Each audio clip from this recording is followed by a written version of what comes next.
낭만 대통령의 문학 토크 시간입니다. 라파리 클래스 대표로 여러분 안녕하세요. 낭만 대통령의 문학 토크 1905회입니다. 낭만 대통령의 문학 토크는 맞춤법 기어스키 우리말 코너, 글 교정 코너, 표현 기법, 영작 감상 코너로 이어집니다. 자, 오늘도 나는 화려한 물음표보다 정직한 느낌표를 만드는 사람이 좋다라는 책에서 한 구절을 보도록 하겠습니다. 사람이 재능을 가지고도 그것을 발휘하지 못하면 그는 인생에 실패한 것이다. 있는 재능을 절반밖에 발휘하지 못하면 부분적인 실패다. 만일 모든 재능을 완전히 발휘하는 법을 터득하였다면 그는 훌륭하게 성공한 것이다. 그러나 이런 만족과 승리감을 맛볼 수 있는 사람은 그리 많지 않다. 울프가 하는 말입니다. 거미줄과 바위에서 이렇게 말했습니다. 그의 말의 공통점은 자기가 가지고 있는 재능을 10분 발휘하고 활용하는 인생, 이걸 추천하고 있다는 것이죠. 자기가 가지고 있지 않는 재능을 쳐다만 보면서 허송세월하지 말고 가지고 있는 재능을 최대한 발휘하며 살아가는 것이 좋다는 거죠. 설령 그가 가지고 있는 재능이 얼마 되지 않는다 하더라도 그것을 온전히 발휘하며 살았다면 그 인생은 성공한 것이나 다름없다는 것이죠. 무슨 재능이 있느냐보다도 있는 재능을 얼마만큼 최대한 발휘하느냐, 이게 중요하다는 것이죠. 아, 그러네요. 예, 그렇군요. 있는 재능, 없는 재능이 아니라 있는 재능을 얼마만큼 발휘하며 살았느냐, 그게 중요하군요. 그렇군요. 네. 대보름이요. 대보름.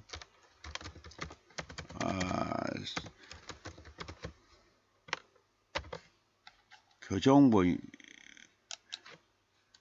시조네요. 시조.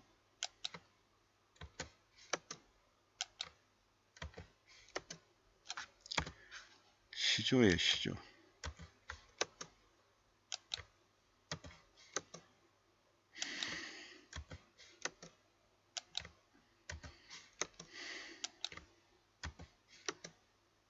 시조.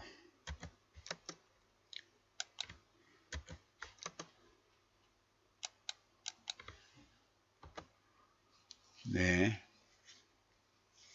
달림은 가고. 달림은 가고 싶다. 해걸음 첫 달 뜨면 거친 손 바늘대어 고추밭 쓰다듬다. 눈물강 굴 따라 굴다리 밑에 달을 낳아 숨겼다. 잡초가 달빛물에 내 민낯 닦아주던 달리마 둥그러니 된장독 그리워서 손마디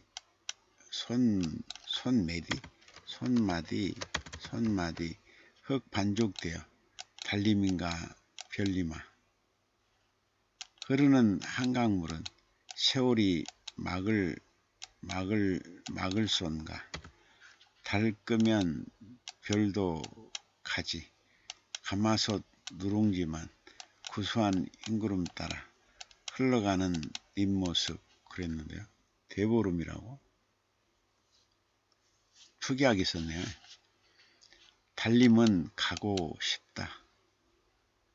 해걸음 첫 달 뜨면. 해걸음?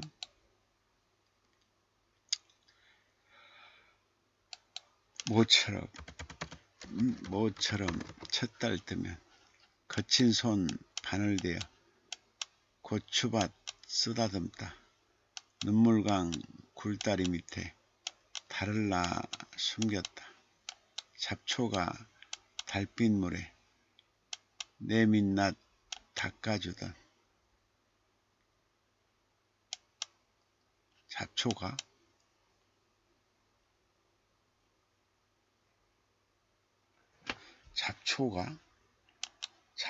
달빛물에 내민나 닦아줬지.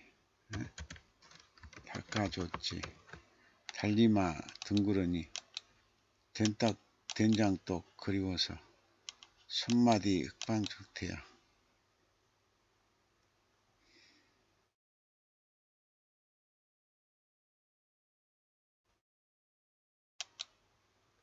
불러냈지. 흑방죽태야. 불러냈지. 별들을 그럴까? 흐르는 한강물은 흐르는 한강물을 세월이 막을 순간 달끄면 별도 가지. 가마솥 누룽지만 구수한 앵구름 따라 흘러가고 있구나. 이래야 되지 않을까? 아니 오시는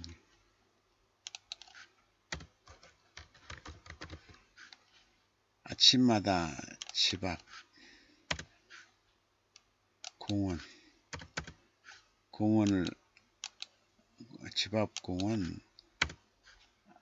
가볍게 한 바퀴 돌고 팔각정 앞에서 스트레칭하는 모습.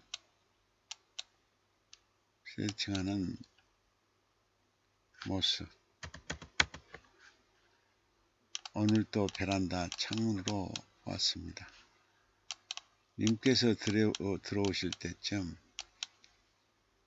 바나나 넣어 주스 만들어 놓고 아침밥 차릴 준비 하는데 한참을 기다려도 들어오지 않으니 내가 조금 전에 본 것은 환영일까요? 참았던 눈물이 볼을 타고 한없이 쏟아져 내립니다. 이내 모습 보이나요? 함께 할 때는 몰랐는데 너무나 보고 싶어. 온몸이 경련을 일으킵니다.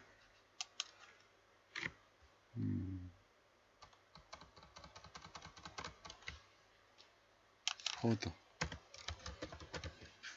청주의 특산물로 줄기에 주렁주렁 파란 송이마다 탐스런 송이마다 햇살이 스며들면 농부의 선로님들이 번개같이 스친다. 줄기에 매달려서 농심을 다독이고 달고도 새콤하며 천상의 맛이랬다. 천상의 맛이련가.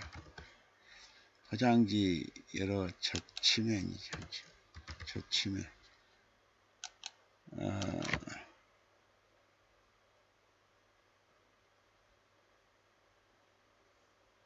초롱초롱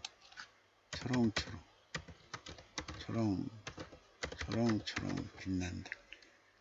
지역의 농산물로 훌륭한 홍보대사. 옥천의 금빛초 마음속에 간직하며 오늘도 청포도밭에 마음 주고 떠난다. 오늘도 청포도밭에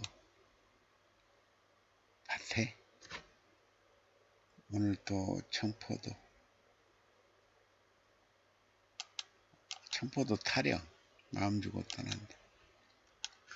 오늘도 청포도 타령은 어떨까? 타령 마음 주고 떠난다. 이러면 되지 않을까? 청주의 특산물로 줄기에 주렁주렁 탐스런 송이마다 햇살이 스며들면 농부의 손놀림들이 번개같이 스친다. 농부의 선로님들이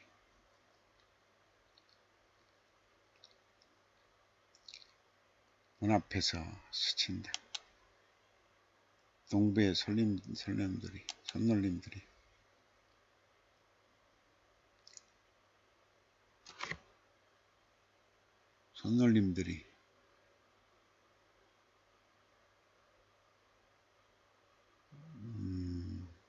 농부의 손님 번개같이 스친다고? 다소곳이 선생님들이 번개같이 스친다. 손놀림들이 다정스레 스친다.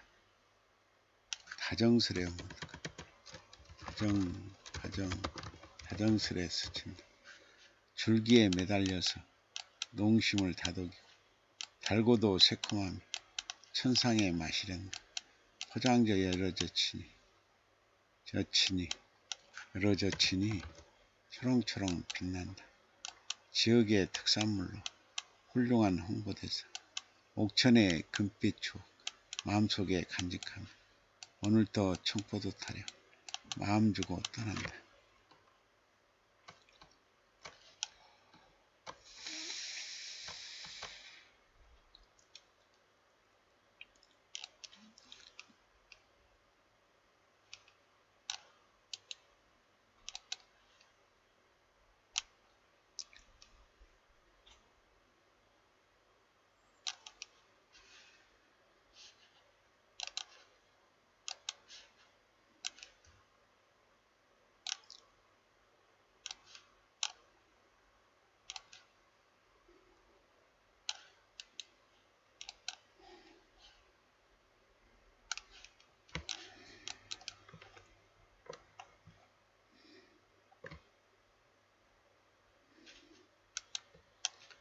거리두기. 이리저리 피해 산길을 오른다. 간벌하는 기계 소리가 산천을 흩는다. 무참히 잘려나간 잡목들 어우러져 살아온 삶이 톱니바퀴에서 넘어진다. 잘려진 가지에서 붉은 수액이 흐른다. 목까지 감아오르는 노화의 거리. 나무 사이 우리 마음과 마음 참으리 어려운 적당한 거리.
꽉 찬 그요 딴전 부리듯 와불림 귀 속에 들어앉아 가부좌를 들것.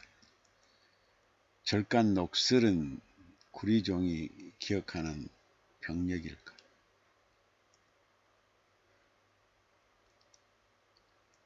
가슴이 온통 아무것도 아닌 것일까. 막무가내로 번지는 노을일까. 윤계승마가 기억하는 아지랭일까. 그리하여 꽉 담으니 무슨 말도 깜깜 들리지 않는 꼭두선이 먼 밤하늘까지 덮어씌울 것.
무슨 힘으로 꽃잎을 열어 보이는가? 저 등불 수련꽃, 태양을 만나려는 갈망이었을까? 무슨 힘으로 꽃잎을 잡고 잠기는가? 저 봉고단 젖꼭지 꽃대로 물속에 두고 온 어미를 사칭하는가? 저 수련꽃 한 손 지극히 바라보았는데 할 꽃이 피고 지는 그 경지, 이치가 거기 있다.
묘란, 소묘란, 가을, 가을, 가을,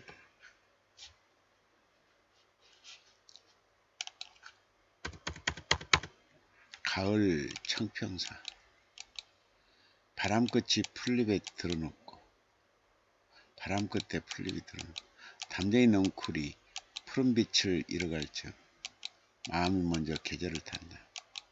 삶의 의욕이 옅어지고 사는 게 무엇인가 라는 생각이 치밀고 오면 앞뒤 잴 것 없이 길을 나선다. 가을에 떠나는 여행 중 단연 청평사 가는 길을 좋아한다.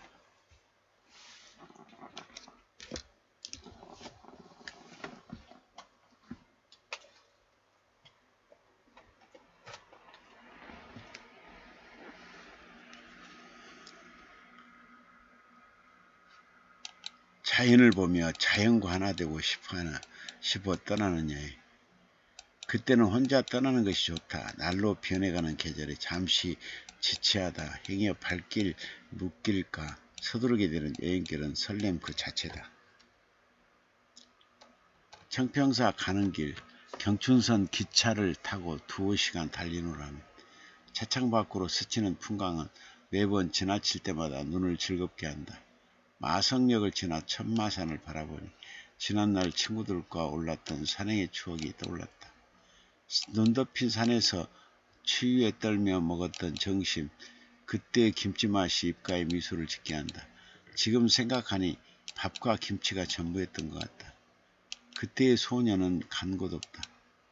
춘천에서 내려 수양호에서 배를 타니 잔잔한 호수를 가로지르며 산서로 가는 뱃길은 여행객의 들뜬 마음을 다잡아준다. 현재가 과거가 되고 미래 또한 현재로 다름질쳐오는 시점에서 어느 것이 과거이고 어느 것이 미래일까?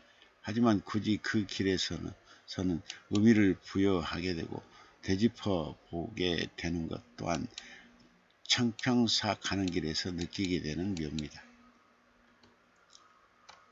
호수를 건너 청평사 선착장에 내리면 그때부터 청평사의 숲길이 열린다. 오색으로 물든 가을산을 쉼없이 거느라면 숨이 차오르는 지점에 이르러 작은 연못이 눈에 들어선다. 잠시 숨을 고르며 그 앞에 서니 해질녘 경운산 산그림자를 담고 있는 영지에서 물속에 담긴 달을 보며 풍류를 즐겼을 선인들의 모습이 선하다. 꽃구경은 가인과 마주해야 마땅하고 달빛에 취함은 운치 있는 사람과 마주해야 좋다고 하였는데 애들 어른들은 영지에서 그 어떤 이들과 즐겼을까? 풍류남아들이었다면 그 곁에 가인은 없었을 것인가 싶어 괜한 호기심에 발길이 멈추고 만다. 산다는 것은 앞서간 이들의 흔적을 밟으며 물으며 가는 것이라고 했다. 이 아름다운 전경 속에 살았던 선인들은 후회 없는 삶을 살았으며 아쉬움은 없었을 것인가. 천년의 세월을 지키고 있는 영지는 무심히 경운산만을 바라보고 있다.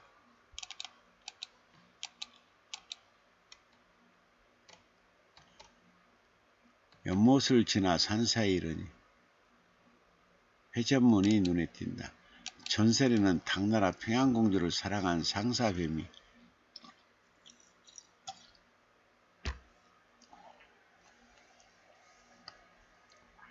공주를 휘감고 있었는데 가사불사의 공덕으로 상사뱀을 떼게 됐다고 한다.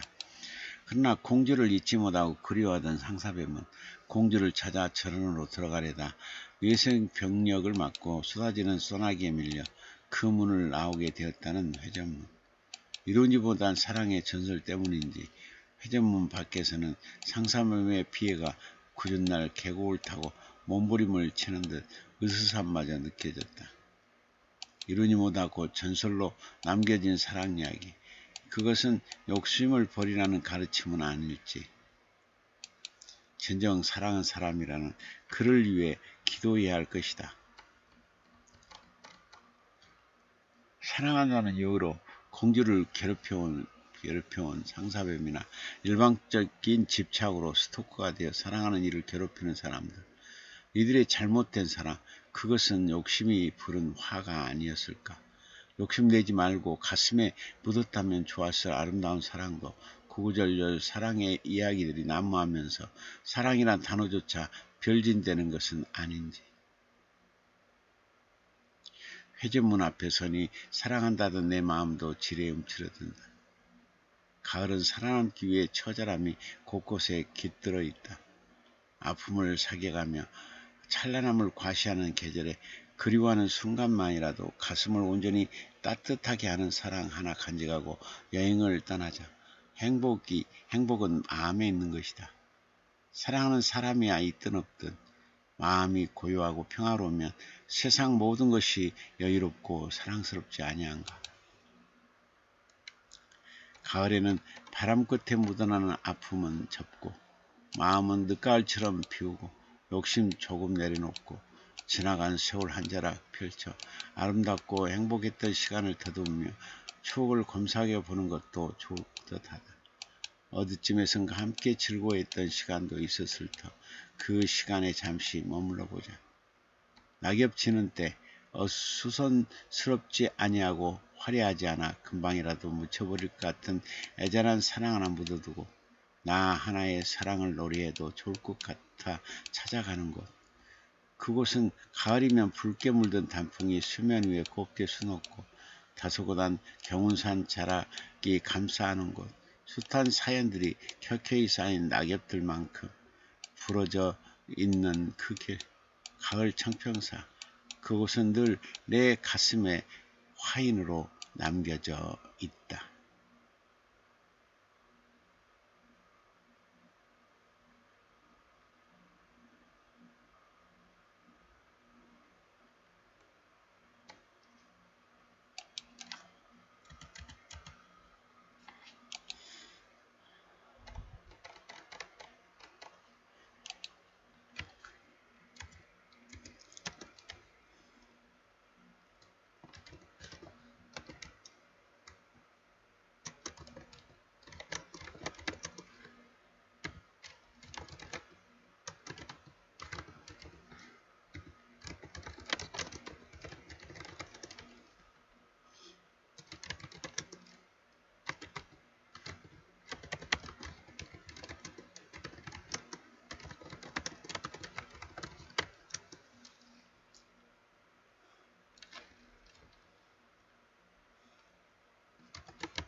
프랑게님 교수님 안녕하세요. 프랑게님 모님들 반갑습니다. 누구야? 운님이 누구야? 운님. 프랑기님 안녕하세요. 프랑기님 반갑습니다.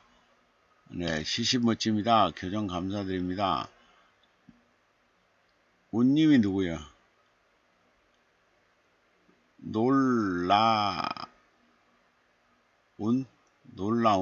놀라운님이야?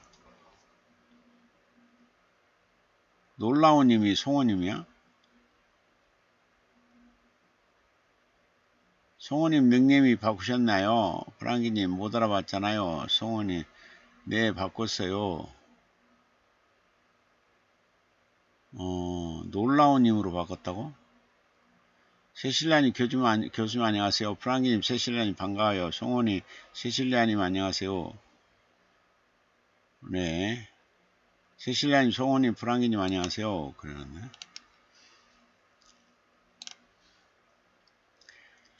정경균 시인은 전남 나주 봉황면 덕용산 자라 철회불악에서 아버지 정남아씨 어머니 홍기님 씨 사이에서 이남 이녀 중 둘째 아들로 태어났다. 궁핍한 가정에서 자라난 그는 봉황국민학교를 다녔고 목포 제1정보중학교를 거쳐 광주 대신고등학교를 졸업했다.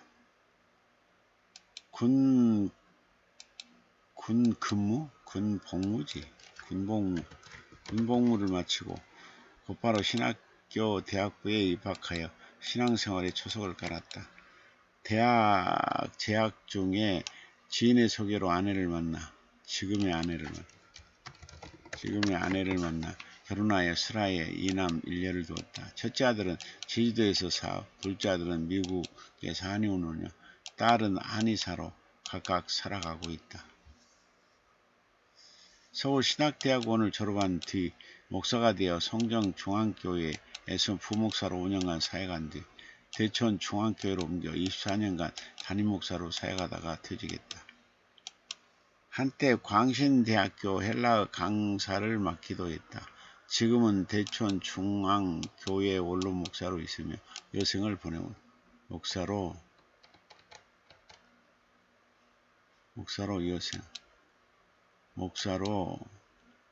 있으면서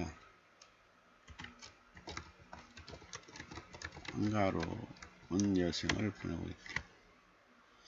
한때 광산구 정신건강복지센터에서 원예 프로그램을 진행했으며 나주 즐거운 요양병원에서는 원예 프로그램을 진행하기도 했다. 원예 프로그램 에소토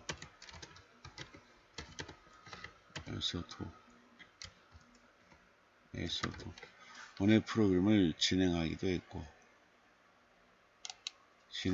했다. 그리고 여성장애인센터, 남구대천 칠석 효령복지센터 등에서 봉사활동을 하기도 했다. 문단 대비로는 개간지 동산문학, 시 신인상, 개간지 하나로선 사상문학, 수필 신인상, 개간지 동산문학, 디카시 신인상 등이 있다. 문학활동으로는 광주광역시 문인협회회원, 광주광역시 시인협회회원, 한국예술협회 회원, 개간지 하나로선 사상과 작가의 회원,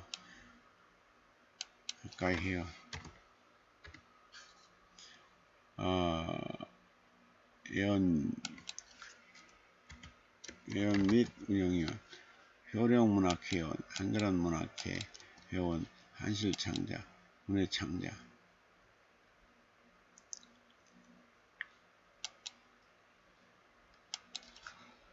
등으로 활약하고 있다. 수상으로는 자원봉사상, 최우수 자원봉사자상, 효는 나눔 천사봉사상,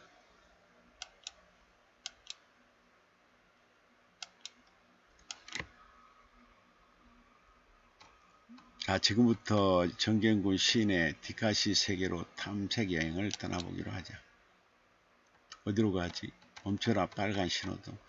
좌회전 녹색 화살표 그 위에 달려. 이 디카시의 시적 화자는 신호등을 앞에 두고 사색에 잠겨있다. 길을 건너기 위해 우리는 신호등이 바뀌기를 기다린다. 누구는 내달리는 속도처럼 아무 생각 없이 길을 건널 것이고, 누구는 아찔한 어둠에 잡히지 않기 위해 초록 신호등을 따라 길을 건널 것이고, 또 누구는 자신의 방향에 물음표를 던지며 잠시 신호등만 빤히 쳐다볼 것이다. 시적 화자도 신호등을 보면서 잠시 자신의 인생 방향에 대해 사색에 잠긴다. 그런데 신호등에는 달림 신호등도 포함되어 있다. 달림 신호등 참 멋진 착상이다. 빨간 신호등은 멈춤을 의미한다. 무엇을 멈춰라는 것일까?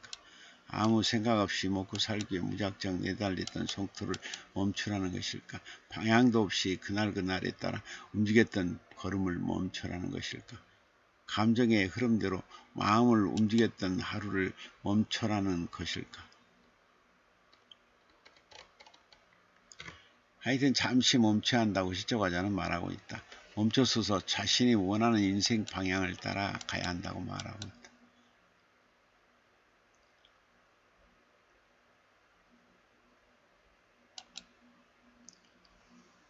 가야 한다.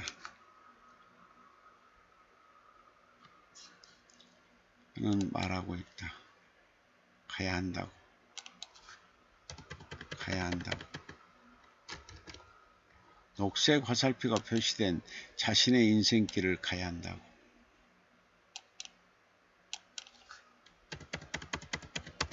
그러면서 달림 신호등을 바라보라고 한다. 우리 인생길에는 반드시 낭만이 깃들어 있어야 한다고 에둘러 말하고 있는 듯 맞다. 낭만이 없으면 삭막하다.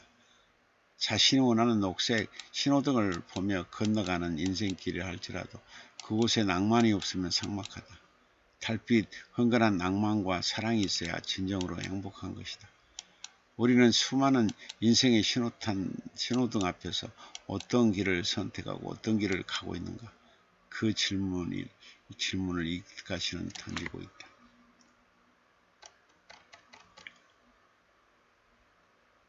진리 오늘의 무거운 짐 짊어지고 해가 진다. 새벽에는 희망이 힘있게 솟아오르겠다.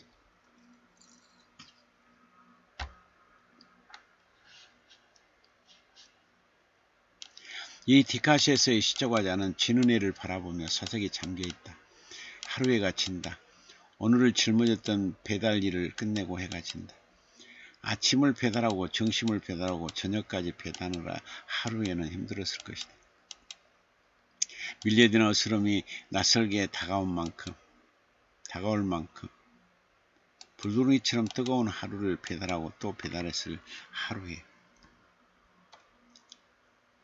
요구 조건이 많은 오늘이라는 주문자의 비율을 다 맞춰주면서 숨 쉴 시간도 없이 바삐 뛰어다녔을 하루에 물집이 잡힌지도 모르고 달려오다 피멍이 들었을 하루에 그 하루의 고단함을 느끼는 듯하다. 사람들도 그 하루에처럼 눈꽃들 새 없이 바쁘게 살았을 것이다. 해가 질 때까지 제 목숨을 담보 잡히며 꽉 찬 하루길을 걸었을 것이다.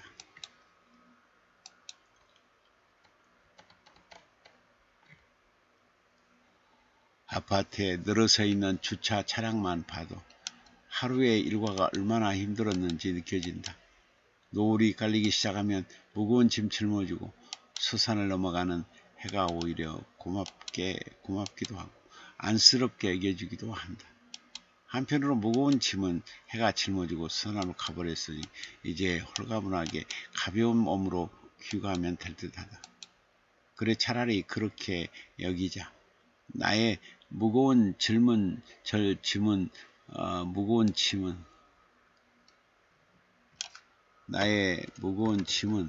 해가 대신 지고 가라. 나는 스트레스 받지 않고 가벼운 몸으로 귀가할 테니까. 자고 나면 다시 새벽에는 희망이 힘있게 솟아오를 테니까. 걱정 없다. 우리 모두에게 은근히 힘을 실어주는 메시지가 담겨 있어 줬다. 그리움, 애벌레 때의 모습이 떠오른다. 고민도 걱정도 없었다. 놀다가 엄마가 부르면 다 놔두고 갔다. 그 시절이 그립다. 이 디카시에서의 시초가자는 놀이터에서 네 아이가 반원의 사다리에 앉아있고 한 아이가 그 곁에 서 있는 것을 바라보고 있다. 참 한가로운 모습이다. 아무 걱정도 없고 즐거워 보여 보기에 좋다. 시청자는 그 모습을 보면서 어릴 적 추억 속으로 빠져든다. 노을이 질 때까지 또래 아이들과 신나게 골목을 뛰어다녔을 것이다. 골목의 모퉁이가 깔깔거릴 때까지 앞서거니 뒤서거니 뛰어다녔을 것이다.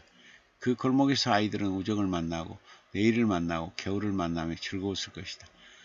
여름이 말을 맞댄 그들이 골목에 들어앉으면 아이들은 삼삼오오 그 그늘을 깔고 앉아 어슬거리는 바람에 등을 그대며 놀았을 것이다. 엄마의 목소리가 들릴 때까지 그렇게 골목은 시간을 비껴가며 아이들의 마음을 즐겁게 해주었을 것이다. 사실 속 반원 사다리가 폭이 좁은 그 시절의 골목 같다. 골목에 그늘을 깔고 앉은 아이들처럼 사다리에 걸터 앉은 4명의 아이들, 저 아이들은 무슨 얘기를 하며 깔깔거릴까? 한평생 저런 평온, 저런 자유, 저런 한가로움, 저런 평화만 곁에 있다면 얼마나 좋을까? 여기에 무슨 고민, 무슨 걱정이 있겠는가? 놀다가 엄마가 부르면 그 자리에 모든 것 다 놔두고 그냥 집으로 갔던 시절.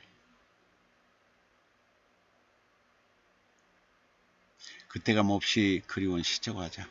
그 마음이 독자에게 고스란히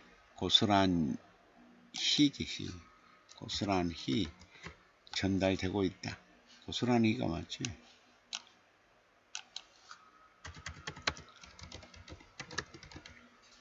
고스란히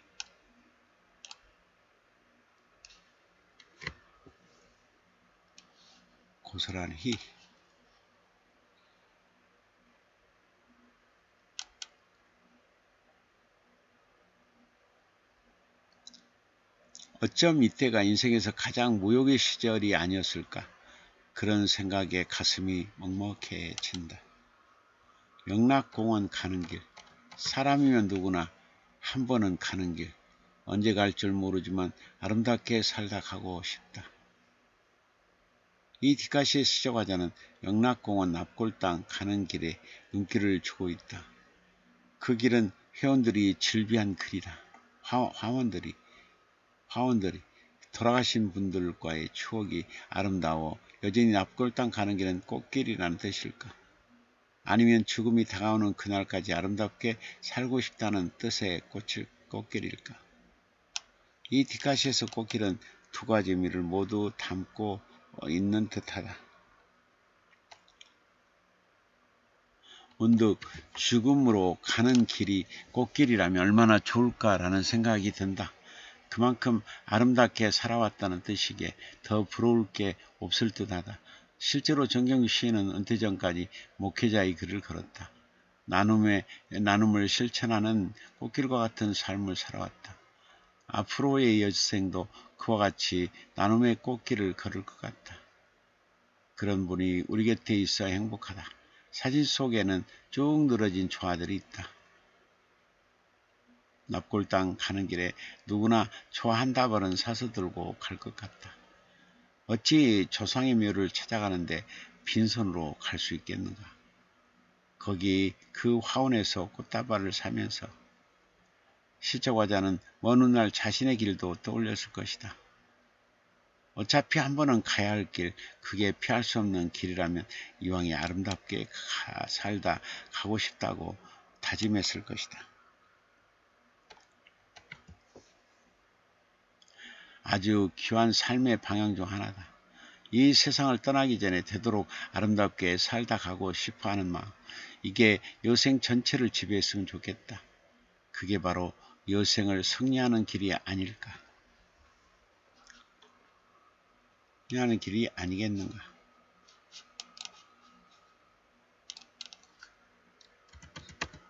승리한 길이 아니겠는가.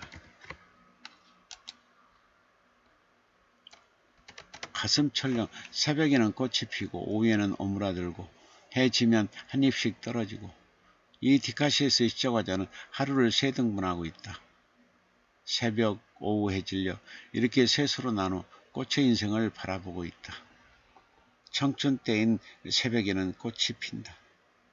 그 꽃은 무엇을 의미하는 걸까? 사랑과 열정, 그리고 목표를 향한 집념 등을 의미할 것이다. 인생의 첫 발을 내디디며 뜨겁게 사랑의 꽃을 피울 것이다.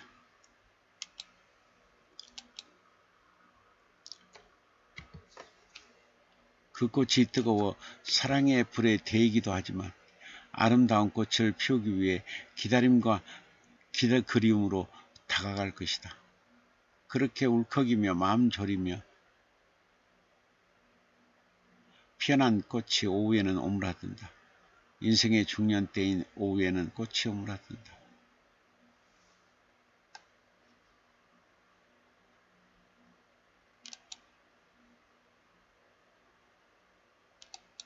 인생의 중년 때인 오후에는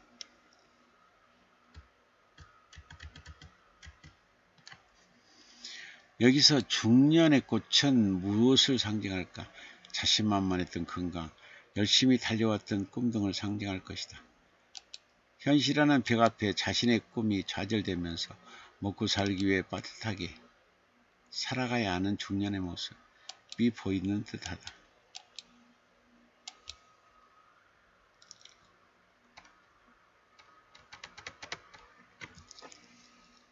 건강도 조금씩 무너져 이제는 밤샘 작업도 할 수 없다.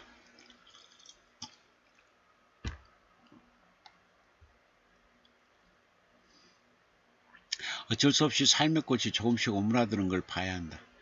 노년 때인 해질녘에는 꽃이 한 잎씩 떨어져 내린다.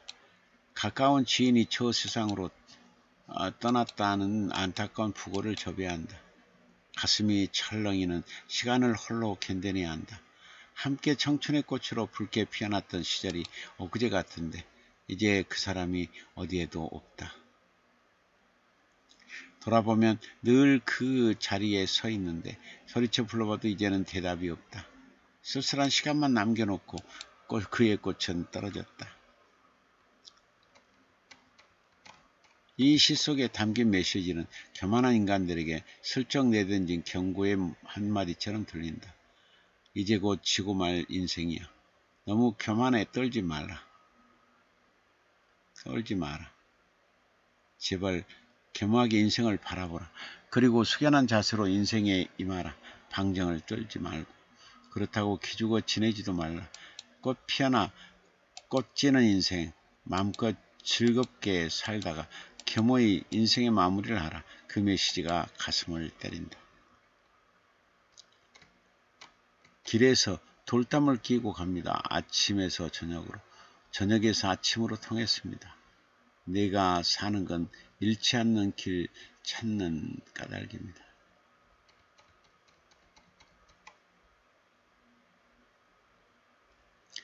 이 디카시에서 시작하자는 길에서 주운 듯한 꽃송이를 바라보며 사색에 잠겨있다.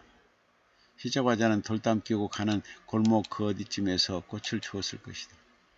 손바닥에 꽃을 올려놓고 생각에 잠겼을 것이다.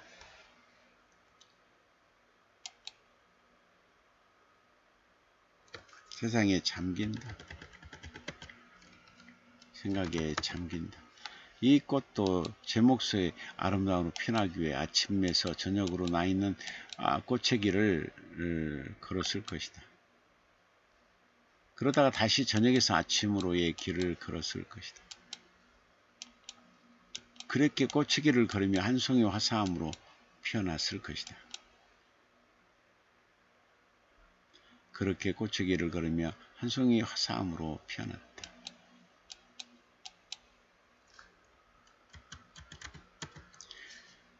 그 지점에서 시초가자는 어떤 질문을 던진다. 나는 이런 길을 찾았는가? 오늘을 살아내기 위해 헛거리다 나의 길을 못 찾고 있는 건 아닌가? 그런 근원적인 질문들을 꽃송이에 빗대어 묻고 있다. 꽃으로 피어나는 사명을 묵묵히 꽃의 길을 걸으며 살았을 적고성이다. 시척하자는 자신의 사명에 맞는 길을 걷고 있는 것인지 스스로에게 되묻고 있다. 여러 갈래길에서 우리는 매번 선택을 해야 한다. 아침에서 저녁으로, 저녁에서 아침으로 이어지며 반복되는 하루하루 속에서 나의 길을 찾아야 한다. 나의 길을 잃지 않기 위해 잃어버린 길을 다시 찾기 위해 매번 선택해야 한다. 그런데 이 디카시의 사진은 꽃산이다. 미로 같은 길이 아니라 선명한 꽃산이다. 그렇다면 꽃은 무엇을 상징하는 걸까? 자신에게 주어진 사명, 달란트 등을 의미할 것이다. 자신에게 주어진 사명, 달란트를 의미할 것이다. 사진 속 꽃빛은 자신의 사명인 듯 화사하고 신비롭다. 우리는 모두 저 꽃처럼 존재 이유가 있을 것이다. 우리의 존재 이유를 찾게 하는 시라서, 찾게 하는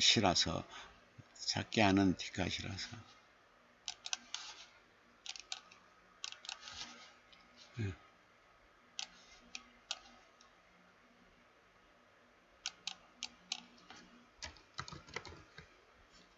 디카시라서 더 고맙다. 그나마 멀리서 들려온 한숨소리, 해가 져서 서러운데 속절없이 저물어가는 그림. 이 디카시에서 시작하자는 해가 지는 저울력을 바라보면서 한숨소리를 듣고 있다. 그 한숨소리는 내면에서 퍼지는 소리일까? 아니면 귀가하는 사람들의 고단함에서 비어나오는 소리일까? 둘 다 맞을 것이다.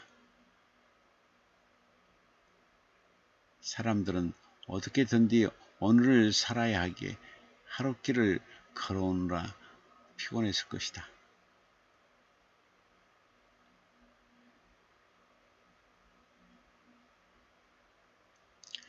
그 하루길이 쌓이고 쌓여 노년의 시간이 되었으니 또 한숨이 나올 것이다. 열심히 살았는데 뭐 하나 내세울 것 없는 것 같아 서러울 것이다. 이제는 인생의 태양마저 지고 있으니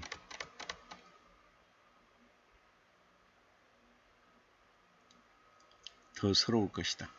그리움까지 속절없이 저물어가고 있으니 더욱 서러울 것이다. 그런데 이 디카시 제목은 더군다나가 아니라 그나마다. 더군다는 제목은 인생을 서러운 쪽으로 더 깊어지게 하는데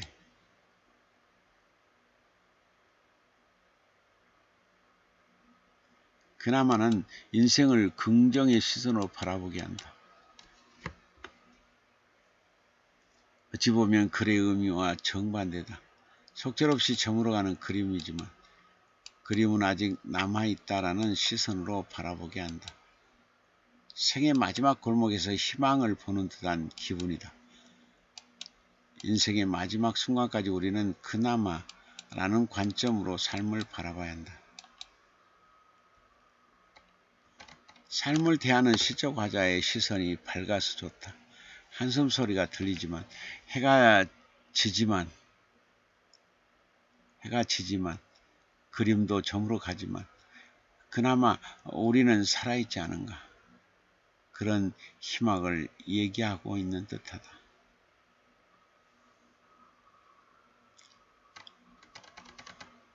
잘 사는 비결, 죽음 기억하고 살면 겸손하게 살고 최선을 다한다.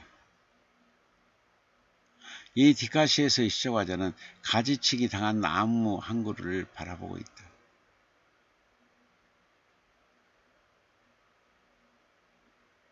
나무는 가지치기를 당하면서 죽음을 생각했을 것이다. 자신의 의지와 관계없이 나무의 생이 잘리고 꺾일 때 죽음의 공포가 밀려들었을 것이다.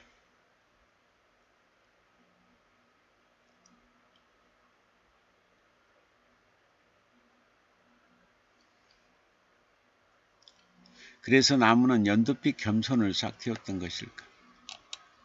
언제 또 가지치기 당하며 옥죄임을 당할 줄 모르니 늘 최선을 다했던 것일까? 정성을 다해 가지를 공중으로 뻗으며 나아가는 나무의 자세가 멋지다. 그런 나무를 보면서 시적하자는 어떤 깨달음에 이른다. 나무처럼 우리도 늘 죽음을 기억해야 잘 살 수 있다는 것을 깨닫는다. 맞다. 우리는 영원히 살 것처럼 오늘 산다. 내일 당장 죽을 수도 있는데 빗대를 세우며 오늘과 싸우느라 늘 바쁘다.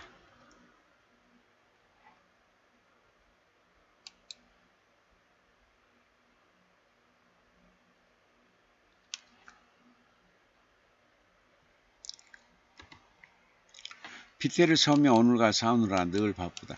죽음 넘어 또 다른 죽음이 있다는 말은 어디에도 없는데 죽음은 나와 무관하다는 듯 산다. 그런 우리들에게 시적 화자는 경종을 울리고 있다. 죽음을 기억해야 잘 살 수 있다고. 죽음에 대해 인식할 때 우리는 우리의 삶을 똑바로 쳐다볼 수 있다. 그래야 겸손하게 최선을 다하며 정성을 쏟으며 살 수 있다. 담양 한제 초교 느티나무 600년 인고의 세월 지나고 개교 100주년 졸업생 14,000명 배출 파란곡절은 어찌 다 겪어왔을까.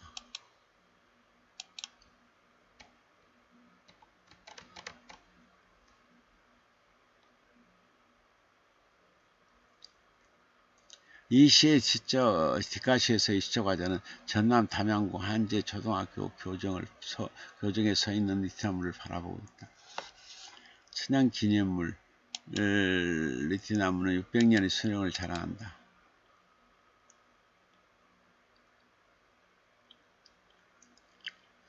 조선 태조 이성계가 인근 삼인산에서 공을 들이고 그 기념으로 손수 심은 나무라는 이야기를 간직하고 있다.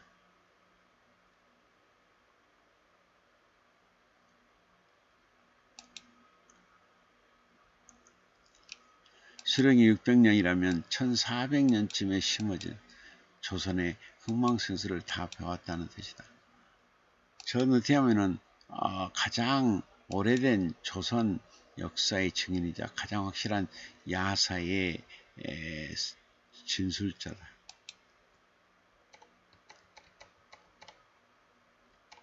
새들의 발자국부터 무생명들의 노래까지 간직하고 있다.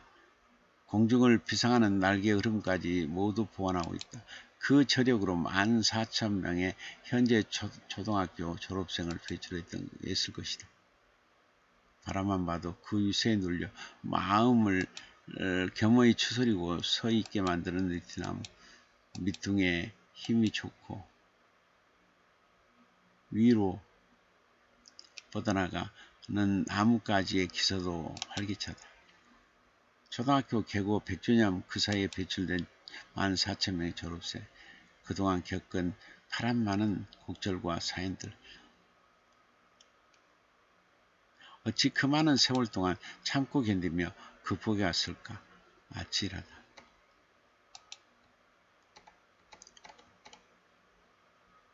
어찌 보면 인간들의 대선배 느티나무 그 유형 앞에 어찌 우리가 작아지지 않을 수 있겠는가?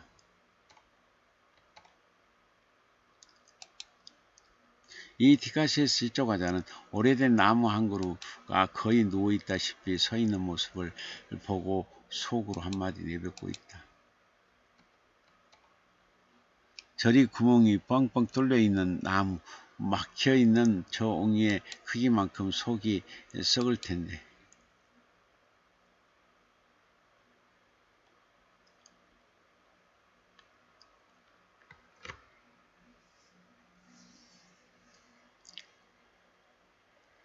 나무 둘레의 절반을 차지한 저 구멍. 생의 절반이 뻥 뚫린 것 같은 적음, 아픔 같은 핏물을 고스란히 담아야 했던 적음. 밑둥이 이 알아놓은 이유를 알 것도 같다. 밑둥은 나무의 삶을 떠받쳐 줘야 하는데 비바람이 들어치 않은 아름다운 아픔을 어떻게 견뎌냈을까? 가지를 뽑고 입을 틔우기 위해 후두를 떨리는 무릎을 껴안고 얼마나 울었을까? 커다란 구멍이 뚫린 밑둥이 어머니의 삶 같아 마음이 아리다.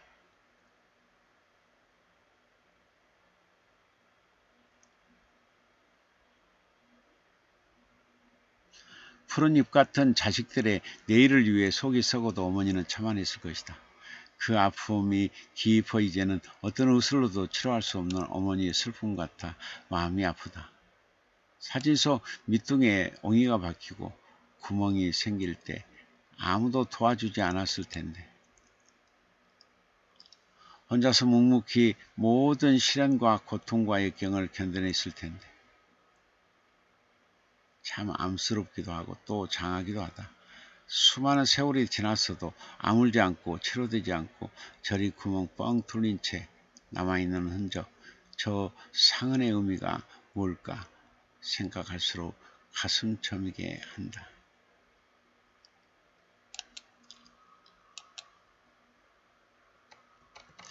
늘 함께 기쁨과 슬픔이 가슴에 고여있게 기뻐하는 사람과 함께 기뻐하고 슬퍼하는 사람과 함께 슬퍼하리. 이 뒷가시에서 시작하자는 함께라는 의미를 되새기고 있다.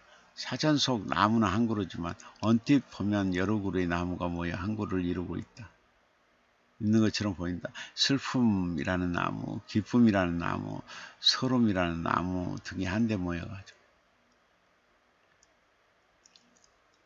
타인의 아픔을 공감하는 한 그루의 나무를 이룬 듯하다.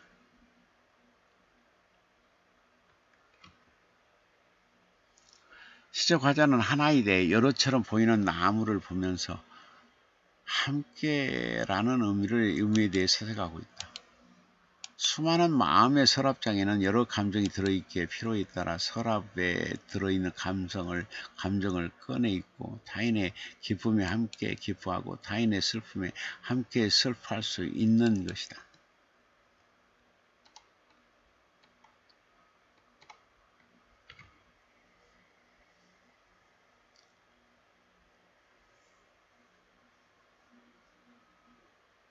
만약 한 그루 나무에 한 줄기의 감정만 뻗어 있다면 한쪽의 감정만 느낄 수 있게 다변하는 타인의 감성에 공감할 수 없을 것이다. 나무의 여러 줄기처럼 기쁨과 슬픔이라는 감정은 항상 한 사람의 가슴에 고여 있다. 기쁨도 가슴에 존재한다. 그러므로 기뻐하는 사람과 함께 하면 기쁨은 두 배로 커진다.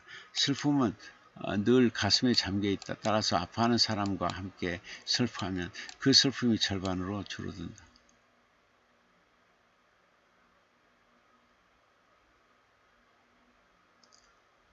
이제 우리는 기쁨과 슬픔을 가슴에 안고 살되 나눠야 한다. 기쁨도 나누고 슬픔도 나눠야 한다. 함께 기뻐하면 더 기뻐할 테고 함께 슬퍼하면 슬픔의 감도가 그만큼 약해지니 좋다. 그래야 인생이 멋스러워진다. 공감과 나눔을 소중히 여기는 시적 화자가 멋지다. 고난 뒤에 늦게 피는 미덕이 가장 아름답다. 이 뒷가시의 시적 화자는 고난 뒤에 다다른 깨달음을 꺼내놓고 있다. 그건 바로 삶의 미덕이요. 아름다움이라는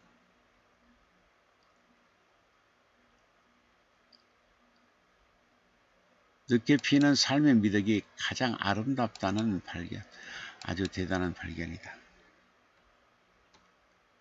산 속 태양은 먹구름에 쌓여 있지만 조금씩 먹구름을 벗어나며 선역 하늘을 시남으로 물들이고 있다.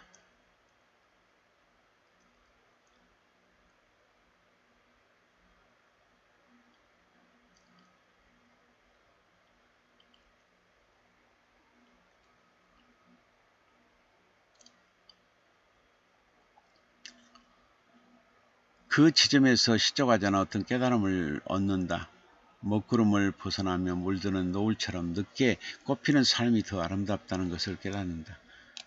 고난 뒤에 얻어진 슬프 깨달음 같은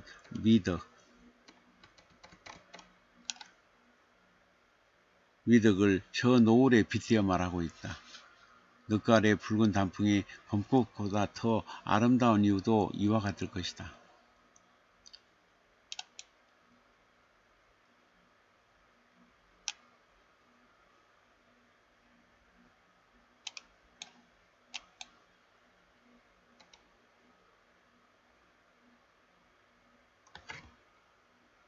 너무 늦게 피는 인생, 너무 늦게 피는 국화꽃, 너무 늦게 피기에 그 꽃편함을 기다리기 어렵다. 빨리 절망한 걸 포기하고 낙담하기 쉽다. 하지만 끝까지 기다리며 버틴다면 가장 아름답게 꽃필 수 있다. 시적화자는 언젠가는 반드시 삶의 꽃이 피어나니까 고난을 견디고 이겨내라고 말하고 있다. 더디게 생의 꽃이 피어난다고 너무 일찍 절망하지 말라고 말하고 있다. 진실된 목소리가 실려있어 귀 기울이게 한다. 서로 사람의 하나하나가 함께하면 힘이 되고 득이 된다. 보기도 좋고 보는 이도 힘이 솟는다. 이 디카시에서 시적하자는 사람 모양의 두 조형물이 허리를 구부린 채 머리를 맞대고 서 있는 모습을 바라보고 있다. 그 모습을 함께 보며 함께라는 의미에 대해 생각하고 있다.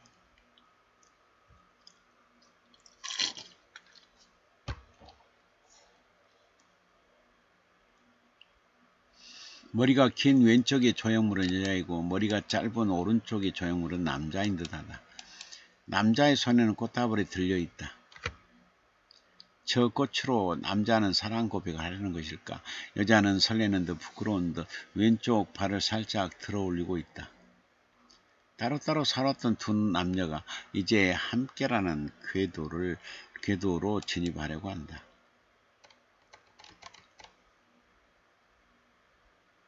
그 모습을 보고만 있어도 흐뭇하다. 함께라는 말에는 서로의 숨결이 들어있어 추운 겨울의 체온을 높여준다.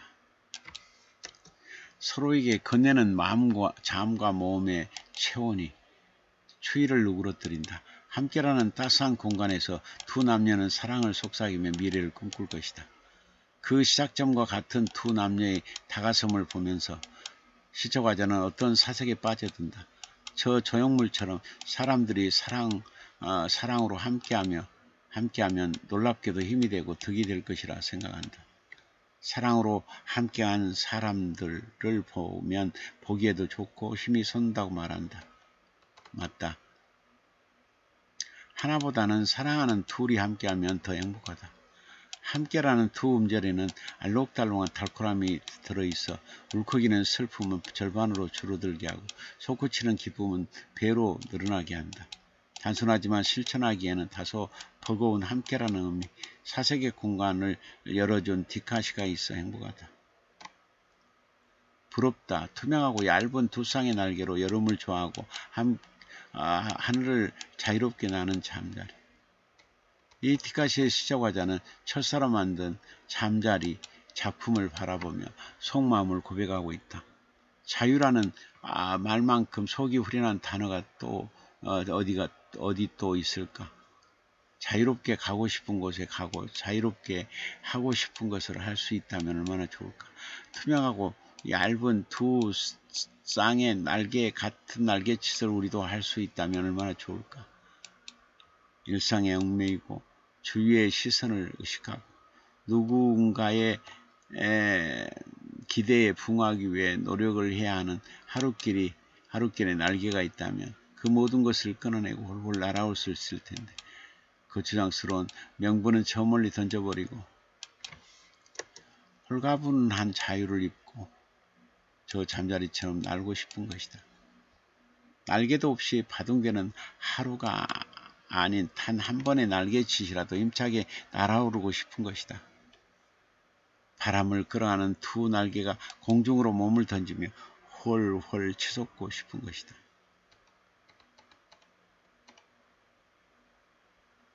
상상만 해도 가슴이 벅차다.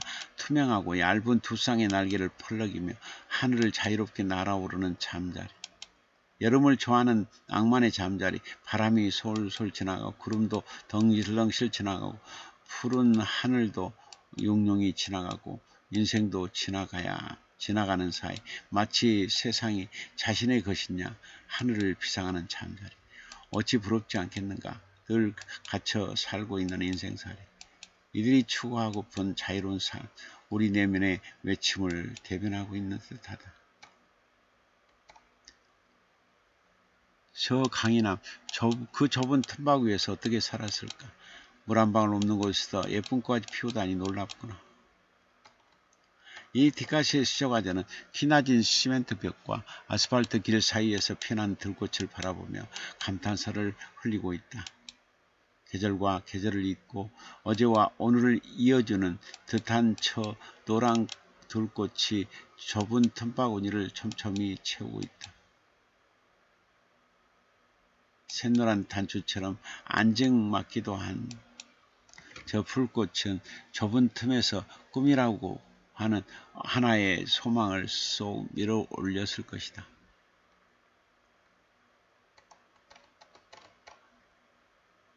얼음장처럼 차가운 샌매트백에 기대어 연두빛 입술로 휘파람을 부르며 꿈을 향해 나갔을 것이다. 그 지난한 꽃의 길이 보이는 듯해 숙연해진다. 흙도 없이 메마른 곳에서 풀꽃은 악착같이 자라나 노란 꽃송이를 매달고 있다. 현재 목마름을 해결했는지 바리도 꽃송이도 싱싱하다. 저 좁은 틈바구니에서 어찌 살아냈을까? 물 한 방울 없는 척박한 곳에서 어찌 목숨을 부지했을까? 게다가 어여쁜 꽃까지 피워내고 있으니 놀랍지 않을 수 없다. 신비한 세상을 만난 듯하여 가슴이 두근거린다. 문득 먹을 게 없는 아프리카 아이들이 홍수가 지난 뒤 나무에 붙어있는 진흙을 뜯어먹는 모습이 떠오른다. 너무도 가난하고 척박한 사막에 살아가는 아프리카 아이들이 시멘트와 아스팔트 사이에 살아나 꽃을 피우는 불꽃과 우랩되어 눈시울을 적시게 해준다. 수많은 생각에 잠기게 하는 티카시라서 소중해 보인다. 지금까지 살펴본 바처럼 정경의 신의 티카시들은 아주 짤막한 시 속에 인생사를 두루 담아내고 있다. 마치 경구를 연상시키는 듯 아주 함축된 글 속에 인생에 나아갈 길과 가서는 안 될 길을 선명히 보여주고 있다. 마치 하늘의 안내자가 지상에 없을 길을 일일이 앞장서서 알려주는 듯하다. 그러면서 다각도로 인생을 바라보는 시야를 개척하고 있다. 잠시도 아니란 태도와 게으름과 불의를 용납하지 않고 불꽃 같은 치열한 인식, 새로운 해석, 다채로운 사색 등을 유도하고 있다. 그 속에서 진리를 깨닫게 하고 자아를 반성하게 하고 진실을 맛보게 해주고 있다. 그러다 이미지 구현을 놓치기도 하지만 그만큼 강렬하게 독자의 가슴속을 날카롭게 파고들어 긍정의 깃발을 스스로 들게 하도록 하고 있다. 사진도 자체롭게 자리하여 시를 도와주고 있다. 편안하지는 않고 평이하지만 우리 일상에서 만나는 의식의 한 겹 더 진한 깨달음의 길을 제시해주고 있다. 사진 구도도 대각구도로 깔끔하게 처리되어 있어 시와 잘 어울린다. 제목도 군더더기 없이 적절히 배치되어 시의 품격을 한층 드높여주고 있다. 읽을수록 디카시 매력에 푹 빠지게 만드는 힘이 정경군 시인의 디카시에 스며 있다. 앞으로 제2, 제3 디카시집을 펴내어 한국 독자들 뿐만 아니라 세계 독자들의 감성까지 파고들어 감동을 주길 바란다. 벌써부터 두근거림으로 기다려진다. 부디 건투를 핀다. 오래오래 건강 장수하여 보다 심도 깊고 작품성 있는 시집을 열매로 맺어가기를 기원한다. 파란 하늘에 웅대한 흰구름이 춤을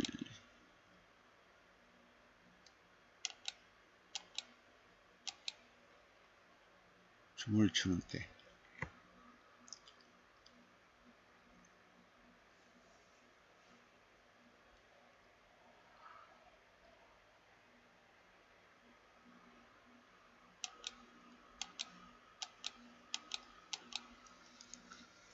네, 오늘은 여기까지 할까요?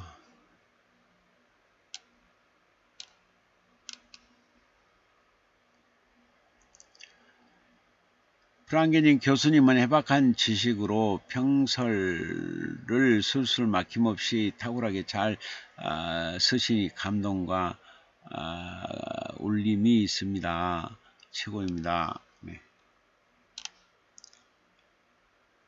자, 오늘은 여기까지 하겠습니다. 여러분 건강하시고 행복하세요. 네, 그리고 복 많이 받으시고요. 그리고 3년 내에 꼭 재산이 3배 이상 늘어날게요. 올해 내 전국 구문학상 2~3개 이상 꼭 받게 될게요. 그리고 127세까지 건강 장수할게요. 믿습니다. 마무리로 낭만 대통령의 작곡 하나 듣고 마무리하겠습니다. 나오세요. 짠.